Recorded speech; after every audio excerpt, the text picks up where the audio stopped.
Dragnet. Ladies and gentlemen, the story you're about to hear is true. The names have been changed to protect the innocent.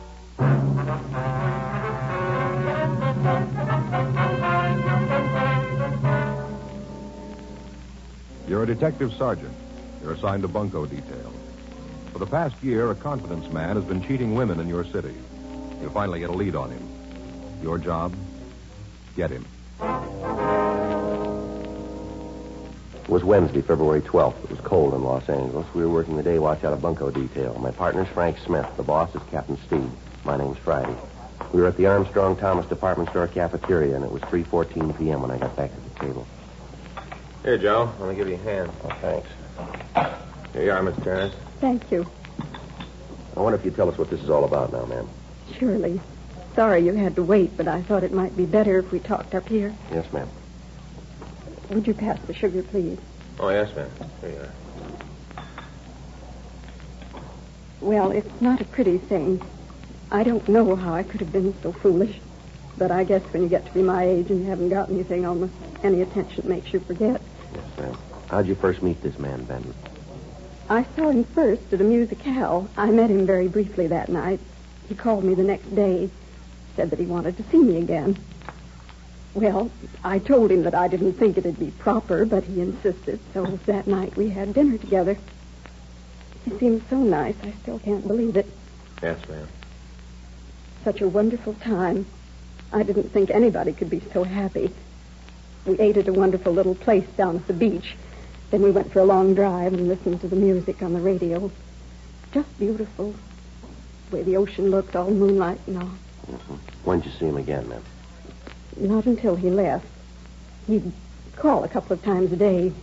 It got a little embarrassing. The girls at the store here got to kidding me about it, but I didn't care. Then he told me he wanted to marry me. I couldn't believe it. So wonderful. Yes, ma'am. Then one day he told me that he was going to have to take a business trip up north. When was that? Do you remember, ma'am? I guess it was about 3 weeks ago, something like that. Mm-hmm. Go ahead, please. Well, he left. I went down to the station and saw him off.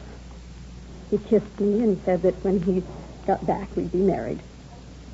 We were going over to Las Vegas on our honeymoon. Wonderful plan. Wonderful. Then I heard from him when he got to San Francisco. He called me from the hotel and said that he'd lost his wallet on the train. He told me he'd lost everything. All his money, identification, everything. Mm-hmm. That's when he asked me for the $100. I didn't think that anything was wrong, so I sent it to him. Where'd you send it, ma'am? To his hotel. Did you hear from him at all after that, ma'am? Not a word. At first, I thought that maybe it was kind of funny that he wouldn't say something about getting the money I sent, but not a word. Then I got worried. Yes, ma'am, I understand. Finally, I called the hotel, and they told me that he'd checked out. I figured that maybe he was back in town and wanted to surprise me. So I called his apartment.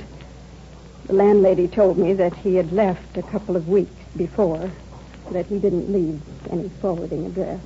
Yes, ma'am. I didn't know what to think.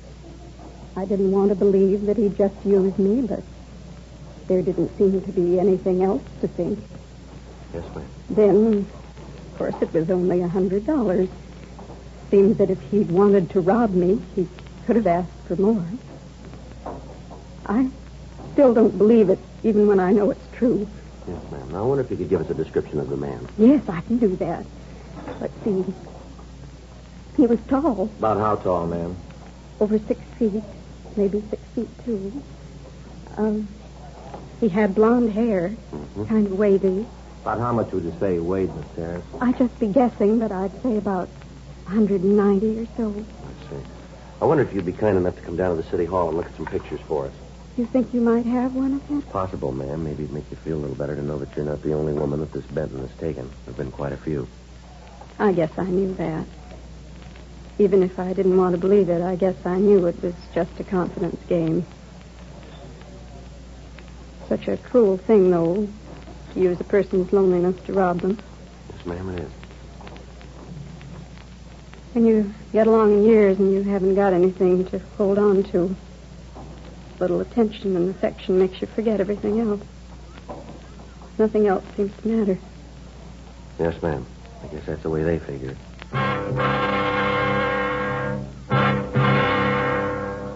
Frank and I had been looking for Jonathan Benton for the past year. During that time, he'd taken approximately $37,000 from women in the Los Angeles area. His method of operation was to answer the ads in the personal columns of the daily papers. He'd give the woman a whirlwind courtship, then under the pretext of having to clean up some business before marriage, he'd leave town. He'd call the next day and give them the story about losing his wallet and identification. He'd ask them for $100. This in itself was to throw off the suspicions of the victim. In the event that they suspected that they were being taken in a racket, $100 was small enough so that their fears were quieted. Benton would answer about 20 to 30 of these ads at a time, and the requests for money would hit all of the suspects at once. We'd had several complaints lately, and there was no way of knowing how many women were being taken and were too embarrassed to report it to the authorities. 4:30 p.m. We drove Miss Terrence back to the city hall and had her check the mug books. She was unable to give us an identification, however. Another month passed. During that time, we received 14 more complaints. In all instances, the description of the suspect matched that of Jonathan Benton. All available sources of information were checked. Bulletins had been gotten out carrying his description and the name he used. No result. On Wednesday, March 25th, we got a call that a man answering Benton's description had placed an ad in the personal columns of one of the daily papers. He'd used the name of Thomas Conan. The clerk at the ad counter gave us his address, and at 5:32 p.m., Frank and I went out to talk to him. Yeah? You Thomas Conan? Yeah, that's right. What can I do for you? Police officers would like to talk to you. Sure, come on in. Always glad to talk to the law. This is my partner, Frank Smith. How do you do, Mr. Smith? How do you do, sir? If you boys will come on in, I'll shut the door. Thank you. Now, what's this all about? Well, sir, did you put this ad in the paper? Now, let me see. Texas cowman desires to meet petite young lady, object companionship. Spelled everything right, Dad. Yes, sir, that's mine. I wrote it all myself. How long you been in Los Angeles? Well, now, let's see. Got in on the bus last Tuesday. That'd make a week and a day. Uh-huh. What brings you out here? Well, I guess you could say it's kind of a business trip. Got a little tired of the same faces back home, so I thought I'd just see what the rest of the country looked like. What little is of it. I'm from Texas, you know. Amarillo. What's all this about, anyway? Some law I broke? No, it's about that ad. Oh, you found out, huh? Beg pardon? Oh, you found out about me saying I was a cattleman. That's it, ain't it? What do you mean? Well, now, I didn't mean no harm. I do have a couple milk cows on the place. A Holstein and a Guernsey. They're real nice, too. It's just that I was so darn lonesome, I kind of thought this might be a way to meet some nice gal. I didn't mean no harm. You can see that, can't you? Yes, sir, I guess so. Wonder if you'd mind taking a ride with us, sir? Well, I should say not. Always happy to go along with the law. Where you figure to go to? I'd like you to meet somebody. Well, now that's right. Nice of you. Got some gal you'd like me to meet, huh? Well, it's not exactly that, sir. Well, it don't matter none. I got nothing to do anyhow. Just sitting here wondering if I get any replies to the ad. All right, sir. If you wouldn't mind, let's go. Not at all. I'll get my hat. 5:40 p.m. We drove Thomas Conant downtown and had a car go out and pick up Miss Terrence. While we talked to Conant in the interrogation room, she walked by the open door and looked in at the suspect. She told us that he was not the man who'd victimized her. She was returned to her home, and after Conant had been checked through R&I, he was released. The next morning, Frank and I ran down a tip from an informant, but it led us nowhere. 10:18 a.m., we checked back into the office. You get the latest bulletin from San Francisco, Joe? Yeah, I looked it over this morning. They checked out the hotel Benton was staying at. He checked out of there. They haven't seen him since. Well, that means he's probably back here in town, huh? Well, if he is, we should start hearing about him again pretty soon. I'll get it. Bunko, Friday. Who? Oh, yes, ma'am. Yes, Miss Terrence, I remember. Yes, ma'am. Where was that? Would you give me that again? Yes, ma'am. 48 Vine. Uh-huh. Yes, that's right, ma'am. We'll get in touch with you. Right. Thank you very much. Bye. Grace Terrence? Yeah, she just saw Benton. Where? Went into an apartment out on Vine Street.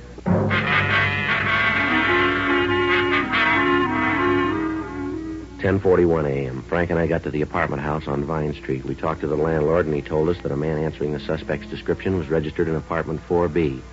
He was registered under the name Jonathan Benson. He told us that this Benson had just moved in and paid his first month's rent in advance. He'd said that he was just going to be in town for a short time, and that in the event that he moved out before his month was up, he expected no refund. Frank and I went up to the 4th floor and knocked on the door. Yeah? You Jonathan Benson? Who are you? Police officers want to talk to you. What about? Might be better if we talked inside. Maybe I don't want you in my All right, now, place. mister, you get your hat. We want to talk to you downtown. What for? Come on, get your hat. Just a minute. I think maybe there's been some kind of mistake here. Just tell me exactly what it is you're looking for. I'm sure we can work Come it on, out. mister. Quit stalling. Get your hat, will you? Come on in. I'll get my hat. I'll get it for you. In this closet? Yeah, the gray one. You sure you got the right man? Looks that way. Mm-hmm. No way to work this out. What do you mean by that? Well, I don't even know why you want me to go with you. Seems you could fill me in on that. Got some people we'd like to have you meet. Who? You'll see when we get there. Here's your hat. Come on, let's go. You guys sure think you're the Gestapo, coming in here dragging a private citizen out of his house. If you haven't done anything wrong, you got nothing to worry about then, have you? That's not the point. I don't like it. Coming in here and take me downtown so a lot of stupid old broads can look at me. Who said we wanted women to look at you? You did. No, we said we wanted you to meet some people. Must have misunderstood, huh? Yeah, I guess you did. No way we can work this out, huh? There's no way. Now, come on. Oh, just a minute. I want to be sure I got my key. I don't want to be locked out. Don't worry about it. What do you mean? You might not be coming back. Frank and I took Jonathan Benson downtown. We ran him through R&I, but we got no identification. His fingerprints were rolled and checked, but they didn't make him. Miss Terrence was called and asked to come down to the city hall to try to identify the suspect. 2:30 p.m. We took him to the interrogation room.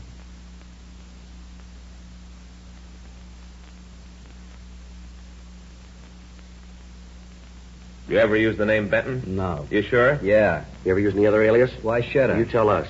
Now, look, why don't you come off it? Tell me what this is all about. You told us you just got into town, is that right? Yeah, I've been here about a week. Where'd you come from? Up north? Where up north? San You Francisco. live up there, do you? Most of the time, yeah. Most of the time. What's that mean? Just that. Most of the time I live in San Francisco. That hard for you guys to understand? What line of work you in?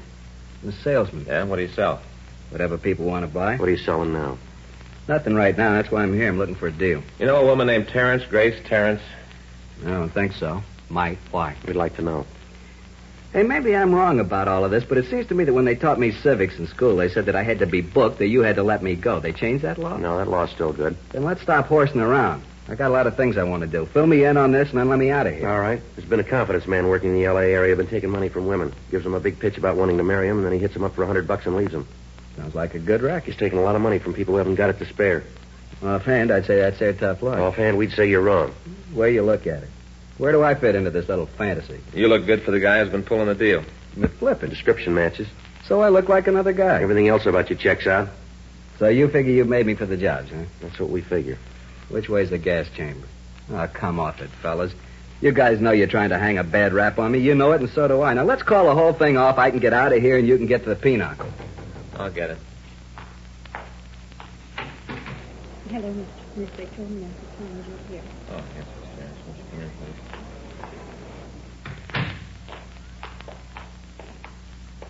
Hello, Jonathan. What? Why'd you do it, Jonathan? Why?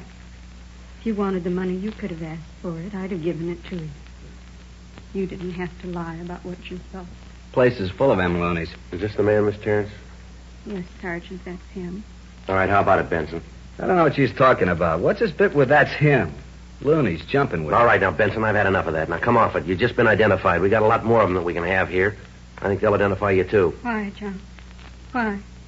Oh, get her out of here. One thing I can't stand is a woman bawling.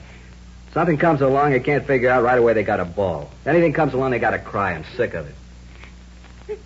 All right, ma'am. Maybe it'd be better if you waited in our office. Yes, Sergeant. Still don't know why he did it. Why he took this way to get the money. I took this way because it was the easy way. You broads are all alike, every last one of you. Let me get a few things straight first. You say I took $100 from you, is that right? Yes. All right. I want you to think about this and think real careful. Didn't I say that I wanted to borrow the money? Isn't that what I said, borrow? Yes, that's what you said. Did I say that I'd pay the money back in any certain time? I don't know. Well, you think real good. You'll remember that I didn't. I just said that I'd pay you back. That's all. I didn't say when. I guess I don't care. There you are. Is it any crime to borrow money from a friend? I borrowed the money from her. I'll pay it back. You said you wanted to marry me. You said you loved me. Oh, come off it, Sarah. You got no beef. You got the soft light and the romantic music. You got it all. Look at you. Take a good look. Who'd want to marry you? Here, just a minute. Here. Here's $100 I borrowed. I want to pay you back. I got $100 worth of laughs from you. That much easy. Here's your dough. Now go home and have a good cry. I wouldn't marry you if you were the last woman on All right, earth. that's enough of that, Benson. You're not just kidding. This old harpy with romantic ideas. What a laugh. She thinks anybody want to marry her, and she's a loony, too. I didn't think anybody could be this mean. I didn't think anyone could be this cruel. I don't believe... You got no choice. You knew it all along. Thanks for the laughs. Come on, Miss Terrence, please.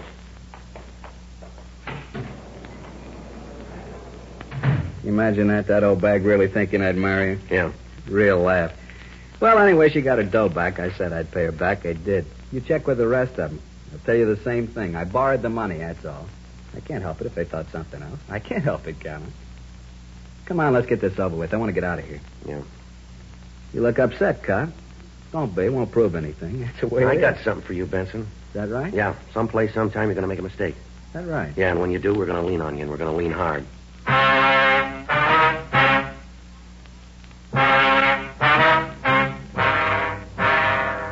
We had 12 of the victims of the confidence man look at Benson. All of them gave a positive identification, but verified his story that he'd borrowed the money from them. 4:25 p.m. Frank and I got in touch with the district attorney's office and talked with them. What Benson had said was true. In borrowing the money, or in saying he was borrowing it, he'd committed no violation of the law. We had to release him from custody. A month passed. During that time, we'd heard nothing more from the suspect. He'd stopped working the Dodge in the Los Angeles area.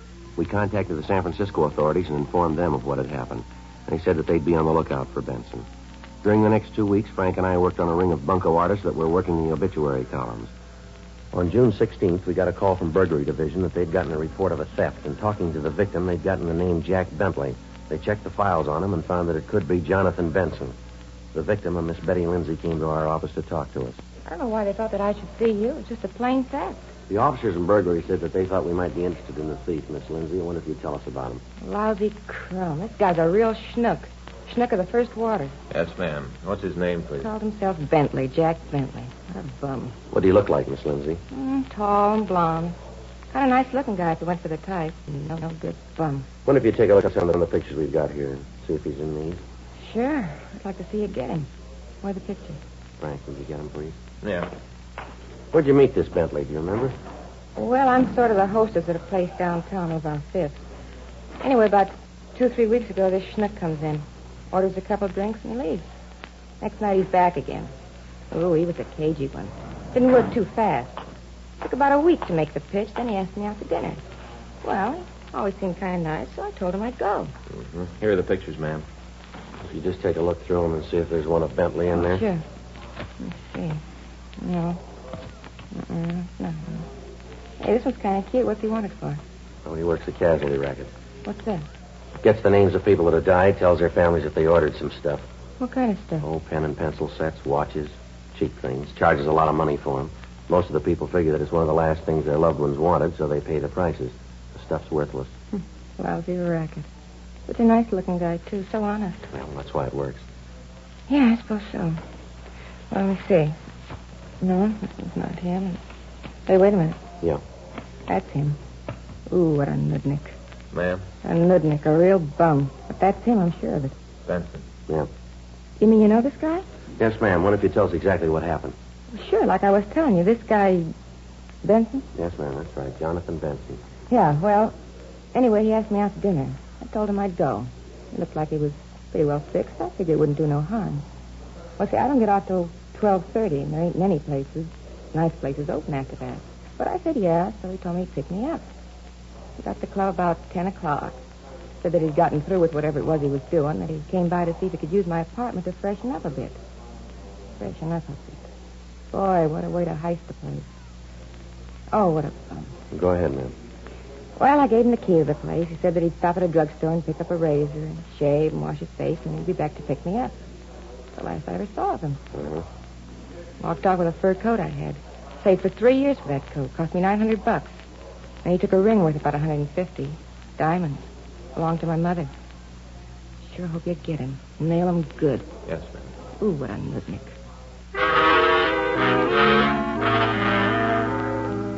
We continued to question Betty Lindsay. She gave us the name of one of Benson's friends. We checked on him, and he gave us the name of a girl who knew the suspect. We talked to her, and she was able to give us Benson's address. It was a rooming house on Franklin Avenue in the Hollywood area. 6:47 p.m. Frank and I went up to his room. Yeah, come on in. Should have kept my mouth shut. What do you guys want? We want to talk to you downtown, Benson. We aren't going to get on that merry-go-round again, are we? I'm getting tired of this whole deal. What are you guys trying to tell me this time? We didn't have to do it, Benson. You took care of that yourself. That right? Yep, you made a mistake. What is it this time? You figure I took some candy away from a blind All right, newsboy? come on, Benson. Let's go. You're going to arrest me this time, or am I going as a favor? This time it's on us. You mean we're playing for keeps now? Yeah. What's the charge? Grand theft. You're kidding. No, I really believe you're serious. that's right. You called it. Well, this is going to be interesting. If you can't prove this, I'm going to own City Hall, and the first thing I'm going to do is fire you two. You know that, don't you? Well, we'll take that chance. All right, but don't say I didn't warn you. You know, someday I'm going to write a book. Call it Some of My Best Friends Are Cops. Yeah, you do that. I will. You'll have the time. We took the suspect downtown. We talked to him for over an hour, but he'd admit nothing. Without being able to produce the stolen articles, the case would be difficult to prosecute. We had Benson take everything out of his pockets. Among his personal effects, we found a key to a locker in the subway terminal. 2 men from Bunko Division took the key and went down to the terminal. They recovered a locked suitcase and brought it back to the squad room where we were questioning Benson. How about it, Benson? This yours? Never saw it before in my life. It's locked. You got a key to this, Benson? I told you it wasn't mine. What more can I say? See those keys there, huh, Frank? Yeah. Here. All right. I don't know what this is all going to prove. I told you the suitcase isn't mine. Yeah, that figures. That's how come the keys fit, huh? Cheap suitcase. A lot of the keys double. Is that right? Sure, lots of times I lost a key for one suitcase, used the key from another one to open it. You ever find one of these in the case? I never saw that fur coat in my life. Haven't got the slightest idea how it got there. I want to talk to a lawyer. You're getting kind of jumpy, aren't you, Benson? Sure, I don't mind admitting it. I told you I got no idea where that coat came from, but I know you guys aren't going to believe it. You're out to get me. You said so. You're going to try everything you can do with it. You want to tell us about it now? There ain't nothing to tell. I don't know nothing about it. You don't ever give up, do you? I don't know what you're talking about. I want to see a lawyer. All right, we'll fix it so you can put that call in. We got the owner of this coat on the way down here. She's going to identify him, and that's all we need. Now, you just sit there and keep your mouth shut, will you? I'll get it. Bunko, Smith. What's that? Oh, yeah, sure. Sure, I remember. What? You did, huh? Well, that's swell. Glad to hear it.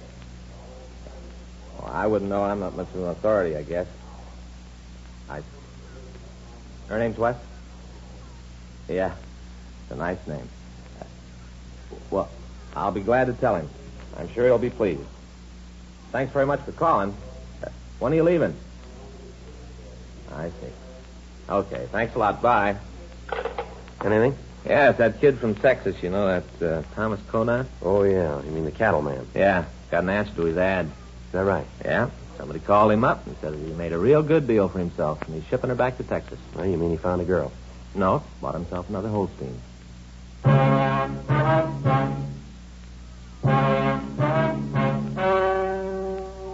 The story you've just heard was true. The names were changed to protect the innocent. On October 17th, trial was held in Department 87, Superior Court of the State of California, in and for the County of Los Angeles.